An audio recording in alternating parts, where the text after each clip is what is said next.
আজ আমি আপনাদের সাথে কাঁচা পেঁপে দিয়ে দারুণ মজার একটি হালুয়া রেসিপি শেয়ার করব। হ্যালো এভরিওয়ান, আসসালামু আলাইকুম। কেমন আছেন আপনারা সবাই? আশা করছি অনেক বেশি ভালো আছেন। কাঁচা পেঁপে দিয়ে আমরা অনেকে অনেক পদ্ধতিতে হালুয়া তৈরি করেছি। আজ আমি একদমই সহজ করে একটি হালুয়া রেসিপি শেয়ার করছি। কাঁচা পেঁপের হালুয়া তৈরি করার জন্য সর্বপ্রথমে এখানে লাগছে কাঁচা পেঁপে। এগুলোকে ছিলে খুব ভালো করে আমি পরিষ্কার করে নিয়েছি। এখন এটি গ্রেটার দিয়ে এই পেঁপেগুলোকে গ্রেট করে নিচ্ছি। অবশ্যই কিন্তু গ্রেটারের যে চিকন একটি ছিদ্র আছে এটা দিয়ে গ্রেট করতে হবে। আজকের হালুয়ার জন্য পেঁপে আর আমি সিদ্ধ করছি না, এইভাবে গ্রেট করে তারপরে আমি হালুয়া তৈরি করব। এখন আমি চুলায় চলে যাচ্ছি। আগে থেকে একটি প্যান বসিয়ে রেখেছিলাম। এখন আমি এখানে 1 টেবিল চামচের মতো ঘি দিয়ে দিচ্ছি।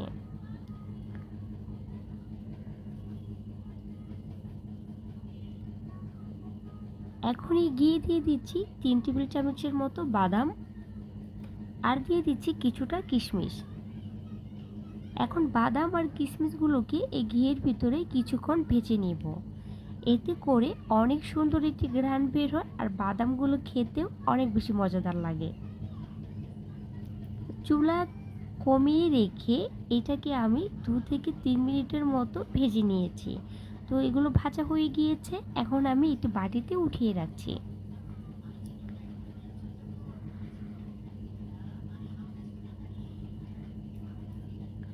এখন এখানে দিয়ে দিচ্ছি 2 টুকরোর মতো দারচিনি, 2টি এলাচ। এখন এগুলোকেও একটু সময় ধরে ভেজে নিব। এই ধরুন 1 মিনিটের মতো ভেজে নিয়েছি। আবারও এখানে আমি 1 টেবিল চামচের মতো ঘি দিয়ে দিচ্ছি। এখন এখানে দিয়ে দিব যে পেঁপেগুলোকে আগে থেকে গ্রেট করে রেখেছিলাম, এই পেঁপেগুলো দিয়ে দিচ্ছি। এখনও পর্যন্ত কিন্তু চুলাটাকে আমি বাড়িয়ে দিইনি, অবশ্যই কিন্তু এই পর্যায়ে চুলাটাকে কমিয়ে রাখতে হবে। এখন অনবরত নেড়ে চেড়ে পেঁপেগুলোকে একটু সময় নিয়ে ভেজে নিতে হবে।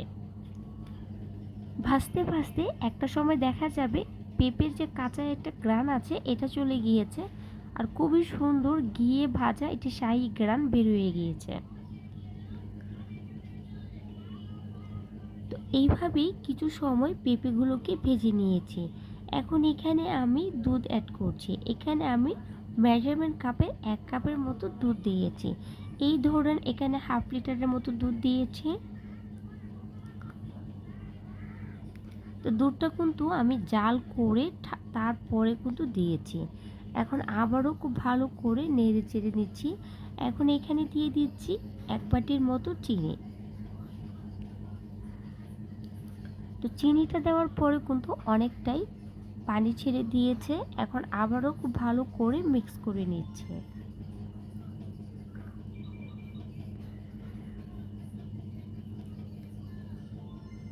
এখন এখানে দিয়ে দিচ্ছি কিছুটা পরিমাণের লবণ। এই ধরেন 1 চিমটির মতো। যে কোনো মিষ্টি খাবারে লবণ দিলে কিন্তু মিষ্টিটার টেস্ট আরও বেশি বেড়ে যায়। এখন এখানে আমি সামান্য একটু ফুড কালার অ্যাড করেছি। এটা সম্পূর্ণ অপশনাল, চাইলে স্কিপ করতে পারেন। যেহেতু এটা পেঁপের হালুয়া, অনেকক্ষণ রান্না করার জন্য কিন্তু পেঁপের কালারটা চেঞ্জ হয়ে যায়। এর জন্য পেঁপের কালারটা ধরে রাখার জন্য এখানে আমি কালারটা অ্যাড করেছি।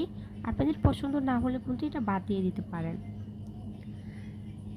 রান্না করতে করতে দেখা যাবে একটা পর্যায়ে এরকম শুকিয়ে গিয়েছে, অর্থাৎ মিশ্রণটা অনেকটা আঠালো হয়ে গিয়েছে। এ পর্যায়ে এখানে আমি আবারও 1 টেবিল চামচের মতো ঘি দিয়েছি।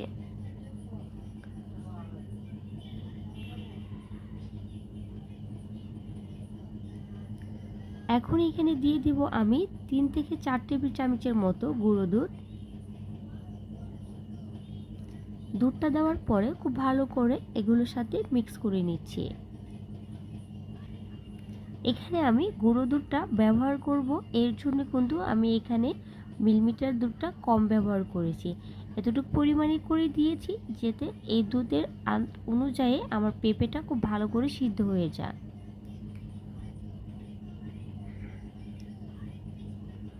তো এইভাবে অনবরত নেড়ে চেড়ে আমি হালুয়াটাকে আরও 1 থেকে 2 মিনিটের মতো রান্না করে দেব। হালুয়াটা কিন্তু আমার হয়ে গিয়েছে। এই পর্যায়ে যে বাদাম আর কিশমিশগুলো ভেজে রেখেছিলাম এগুলো দিয়ে দিচ্ছি।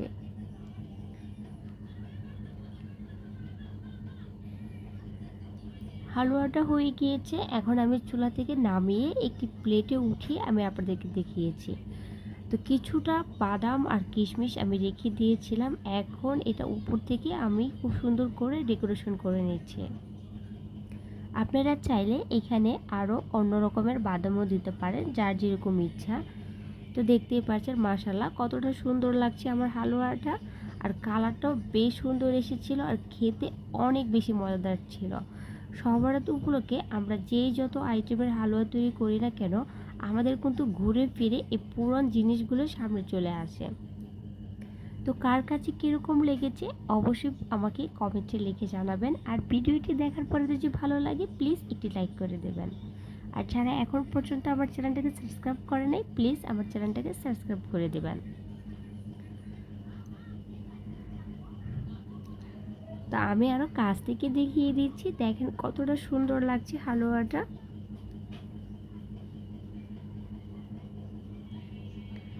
খেতে কিন্তু অনেক বেশি মজাদার ছিল। একবার হলো এই সময়টাতে এই হালুয়াটা তৈরি করবেন।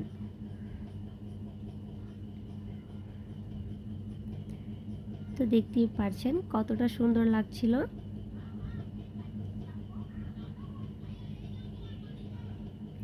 আজকের ভিডিওটি এখানেই শেষ করছি, দেখা হচ্ছে আরেকটি ভিডিওতে। আল্লাহ হাফিজ।